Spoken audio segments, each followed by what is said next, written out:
সন্ধ্যা আরতি করতে গিয়ে ধূপের আগুন থেকে কাপড়ে আগুন লাগে। নিজ বাড়িতেই অগ্নিদগ্ধ 50 ঊর্ধ্ব এক মহিলা। অগ্নিদগ্ধ মহিলার নাম ফুলরাশি রুদ্রপাল, বয়স 55 বছর।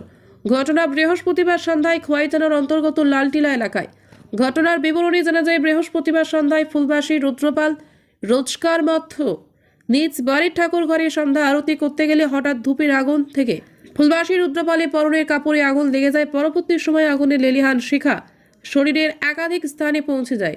অন্যদিকে ফুলবাসী রুদ্রপালের চিৎকার চেঁচামেচি শুনতে পেয়ে বাড়ির অন্যান্য লোকজন ছুটে এসে আগুন নেভাতে সক্ষম হয় এবং তার সাথে সাথেই খোয়াই অগ্নি নির্বাপক দপ্তরে খবর পাঠালে খোয়াই অগ্নি নির্বাপক দপ্তরের কর্মীরা ঘটনাস্থলে ছুটে গিয়ে অগ্নিদগ্ধ অবস্থায় ফুলবাসীর রুদ্রপালকে ঘটনাস্থল থেকে উদ্ধার করে খোয়াই জেলা হাসপাতালে নিয়ে যায়।